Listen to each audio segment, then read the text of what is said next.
by Pfizer. CBS Health Watch sponsored by Pfizer. Anderson Cooper 360. Brought to you by Pfizer. ABC News Nightline. Brought to you by Pfizer. Making a difference. Brought to you by Pfizer. CNN Tonight. Brought to you by Pfizer. Early Start. Brought to you by Pfizer. Friday night on Aaron Burnett Out Front.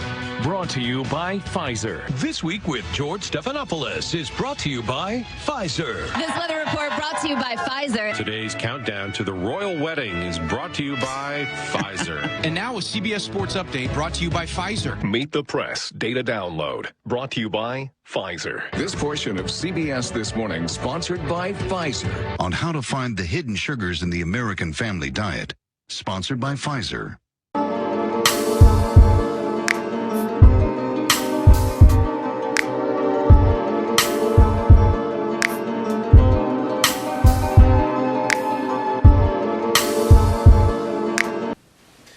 Chief here, and I have another thought.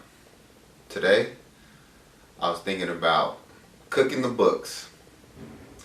Not like, put them in a frying pan and cooking them, or even burning books, which is something prevalent that's going on around the world today. A lot of people are burning books because they hurt their feelings, or because they may display some sort of historical wrongs that need to be undone by burning the books or doing these symbolic gestures that don't really solve any problems. They just, exacerbate new problems like censorship and the lack of critical thought, or actually trying to, not critical theory, critical thought, and the lack of, the ability for society to not, to atone for those supposed wrongs, if they are truly wrong, which I don't believe they believe that. I think they just, again, believe in symbolic gestures. But I'm speaking about cooking the books, not again like, Bernie Madoff or any scumbag accountant. I'm talking about the numbers that are going on during this scandemic, especially with the difference between vaccinated and unvaccinated.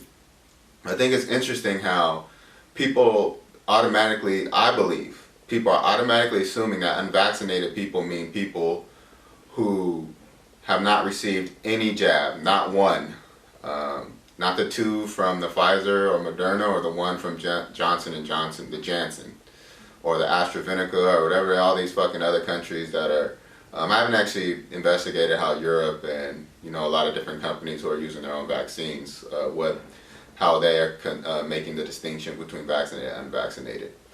But how I'm going to read directly from the CDC's website, and I'm going to link it below this video on my blog, on my website, and so you can actually read for yourself how the CDC is classifying vaccinated versus unvaccinated, and even see the numbers and how drastically different they are, and how they're using this statisticulation and these cooked books, which is what they're doing, to actually influence and manipulate people into going along with these vaccine mandates and their programming, which has absolutely nothing to do with the health of society.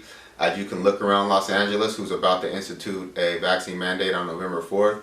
You can look around San Francisco, who's already instituted one. You can look into New York, look around New York, and who's already instituted one. And again, you should understand that these motherfuckers don't give two flying fucks about health. Zero. Just go to your fucking grocery store and see all the genetically modified foods and all the other things that the FDA approved. As I'll always keep saying, the FDA has some authority on health, or that their approval for certain products means that they actually are some arbiter of health, and they should be.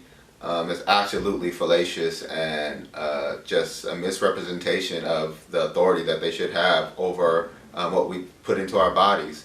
The opioid epidemic. They're about to have a show on Hulu that just talks about how they just throw it in our faces all the time. They're like, well, we like with cigarettes, they knew how addictive they were. They knew how addictive the opiates were way before they even put them on the market. They have opium, opiates, heroin, That's not addictive. Heroin's been around since what? At least the 30s, 40s. I mean, I gotta do the history of heroin, but that shit's been around for hella. Opium's been being addicted. The Chinese had to ban opium. God damn. But anyway, this is the definition of vaccinated versus unvaccinated from the CDC's own website. In general, people are considered fully vaccinated if 1. 2 weeks after their second dose in a 2-dose series such as Pfizer or Moderna vaccines, or 2 weeks after a single dose such as the Johnson & Johnson's Janssen vaccine. If you don't meet these requirements, regardless of your age, you are not fully vaccinated. And they have that shit in all caps. Not fully vaccinated. Keep taking all precautions until you are fully vaccinated. The incidence of SARS-CoV-2 infection, hospitalizations, and death is higher in unvaccinated than vaccinated persons, and the incident rate ratios are related to vaccine effectiveness. So still, they do not consider you fully vaccinated after you've done everything they mandated you to do until 2 full weeks, greater than 14 days or greater, than after you've received the jab. And that doesn't alarm people, so those people are included in the unvaccinated numbers. So people who listen to them, and somebody who may have some vaccine injury, 13 days and 23 hours, or 1 day after the first jab, or 2 days after the second, are included in the unvaccinated numbers. And that's how the media manipulates the mind. They say unvaccinated, and people are assuming that these deaths and these hospitalizations are coming only from people who have not received any dose of the jab. But according to their own numbers, it's 2 weeks after. And look on their website. They do not distinguish between those who are unvaccinated, who hasn't taken a single jab, and those who may be have our preliminary, or they may have they've been partially jabbed. They're purposely not distinguishing between those two. Why? It's just like when they do the case numbers. They admit that there's asymptomatic cases, but they don't distinguish between asymptomatic and somebody who's been intubated. They do not distinguish them on purpose, so they can manipulate the minds of a society who they understand only listen to the mainstream media for the most part, and the elites who are the ones who benefit from the mainstream media only promoting two parties, and who may give them airtime, and then who are actually being funded by the pharmaceutical companies, not just the ones mandating this vaccine, but all the other ones. That's why when you watch TV, you can watch Hulu ads, you can watch Amazon Prime ads, you can watch ads on any of these platforms, and they'll be trying to sell you fucking pill after pill after pill, or medical procedure after procedure after procedure.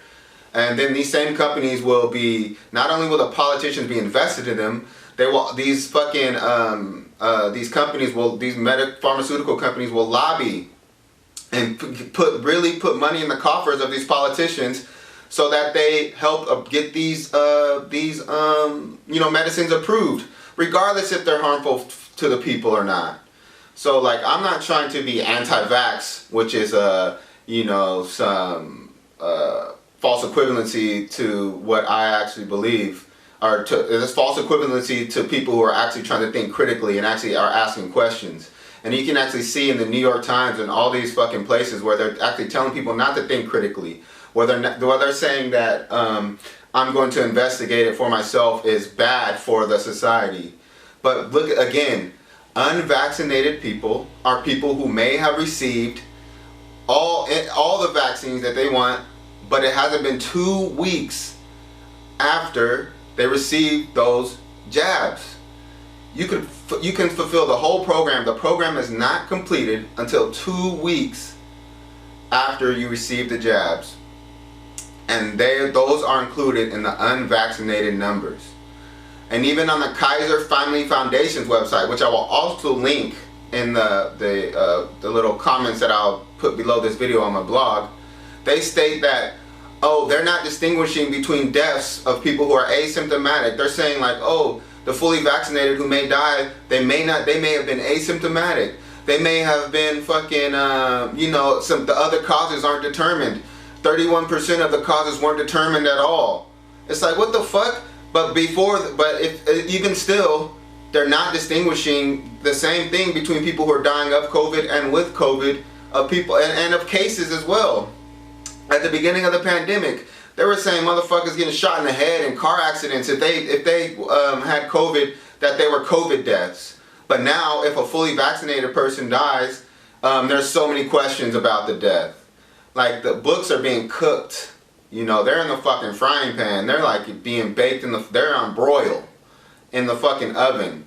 And I don't understand. I do understand, but people need to wake up to what is actually happening and how they're using words to manipulate. They actually changed the definition of vaccine to being immunized to being possibly protected, and the COVID vaccines actually don't protect you against the disease. They may lessen the symptoms. That's it. This is absolutely, and it's only because they groomed a population to actually accept, the language. And maybe because I'm an English major, I'm really fascinated by language, and I investigate definition, that I'm, actually trying to look into what they're actually saying. And there's a lot of other smart people who are actually doing the same. But for us to be following so blindly, and then you see people quoting this, 99%, 257% of all the hospitalizations and deaths are unvaccinated. What does it mean to be unvaccinated? Who is unvaccinated? God damn. So if you die after your fucking first dose of one of these fucking vaccines, you're unvaccinated. And look at the numbers. Look at the numbers on the side. It's like 350,000 people died or 350,000 cases of people getting COVID being unvaccinated, while there's like 10,000 of fully vaccinated people. When they have not told you, actually they have on the CDC website, but the media isn't propagating that, who is unvaccinated. Holy shit, this shit pisses me off, man, because they're mandating all this shit, and now I'm affected by it. I gotta fucking look for restaurants that are outside and all this shit. Man, even though I got a religious exemption and I test once a week, I got a religious, or I got an essay, or I got a, if the fucking people at the door want to read my religious exemption, they can. But the Most High got me, and I understand that, and He has my family. But man, the rest of the people, and that's why they promote atheism and all this shit nowadays, and you see these scumbags saying, God doesn't exist, they follow the science. And what science? Evolutionary science? That's way more made up than God. Man invented God. God didn't create man. Shut the fuck up. Damn. Anyway, that's my thought of the day. Chief again. And I would like to thank you for listening to my inane pontificating. Please like and subscribe to Bad Thoughts Publishing Company on YouTube. Thank you so much.